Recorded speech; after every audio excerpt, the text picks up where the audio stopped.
So I'll throw up my hands and praise you again and again.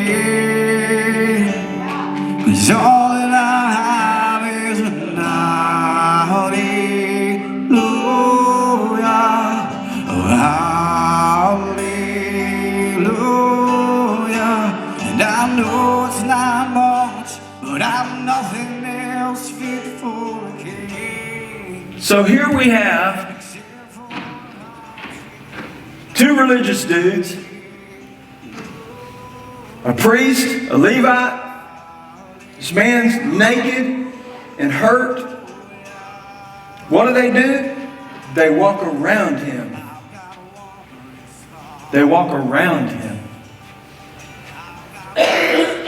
But here comes a Samaritan. Why did Jesus use the Samaritan for an example? Because they were hated by the Jews. They were despised. They were half-breeds. They were considered, like in India, the untouchables. Don't even talk to a Samaritan. Can anybody relate?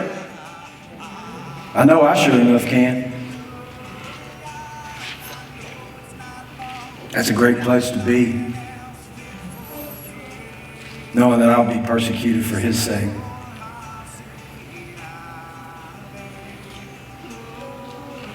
Let's jump at verse 30. 10 verse 30. I'm sorry, I'm back and forth, but I got to hit all these. In reply, Jesus said, a man was going down from Jerusalem to Jericho, and when he was attacked by robbers, they stripped him of his clothes, beat him, and went away, leaving him half dead. A priest happened to be going down the same road, and when he saw the man, he passed by on the other side. So too a Levite, when he came to the place and saw him, passed by on the other side, as I just paraphrased to you. So we have two people of authority who probably had all kind of accolades, who probably played golf together on Mondays, who probably never once washed anyone's feet, who probably never fed the hungry, who probably stood among people and said, I am your self-righteous man of God, and you need to listen to me. Woe, you sinners. The religious, the self-righteous, walked right around him. Verse 33, but a Samaritan, as he traveled, came where the man was, and when he saw him, he took pity on him. He went to him and bandaged his wounds, pouring oil on him and wine. Then he put the man on a donkey, brought him to the inn, and took care of him. The next day he took 2 denarii and gave them to the innkeeper. Looking after him, he said, and when I return, I will reimburse you any extra expense that you may have. Which of these three do you think was a neighbor to the man who fell into the hand of robbers? Here we have, now we don't know. Samaritan could have been having marital problems. Could have been right out of recovery. Could have had struggled with whatever. And here he is traveling down the road. And he sees somebody that needs help. And God says, have compassion on him. And see, compassion is hard. It required him to sacrifice. It cost him money. It cost him time. He had to stop what he was doing. And we think that he was probably a merchant on his way, right? He was on a donkey. He was doing some kind of business. And so he had to stop what he was doing. And then he says, not only that, I'll come back and I'll pay you what I owe you. I'll come back and make sure the man that was left for dead because the religious people didn't help him, I'll make sure he gets what he needs. That's what loving your neighbor is, church.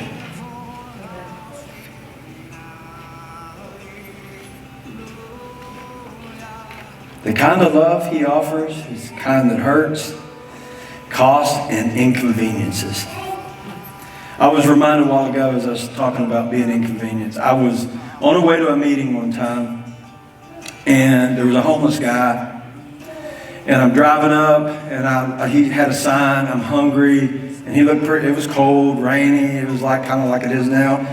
And I'm like, Lord, have mercy on him, you know. And if I wasn't going to this meeting, I would help him. I'm like, man, this is a long red light. I answered, my phone rang, and I answered, and I said, hello, and they're like, hey, meeting canceled. I was like, ooh. So I said, hey, it was right in front of Taco Bell here in Bastrop. It's a homeless guy. So I went over there, and I bought him lunch. Not because I'm good, because God's good.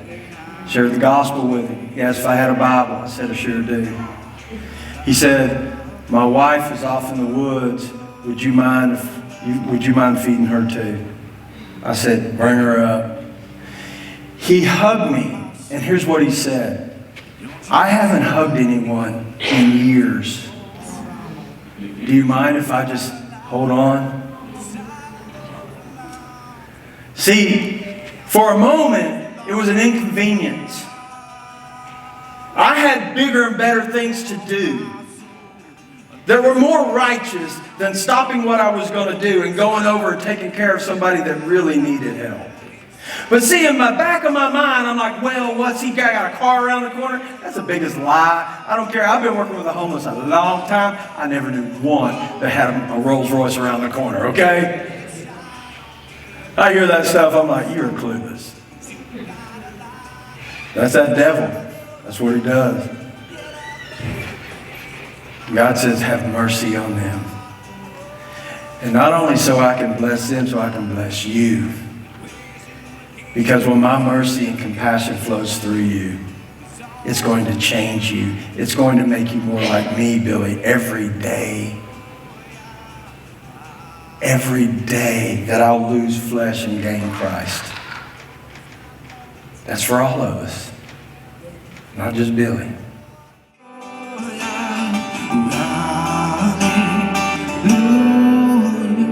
So I throw up my hands and praise you again and again.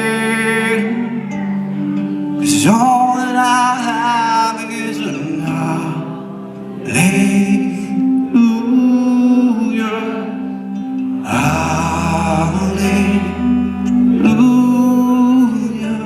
And I know it's not much, but I've nothing else fit for again.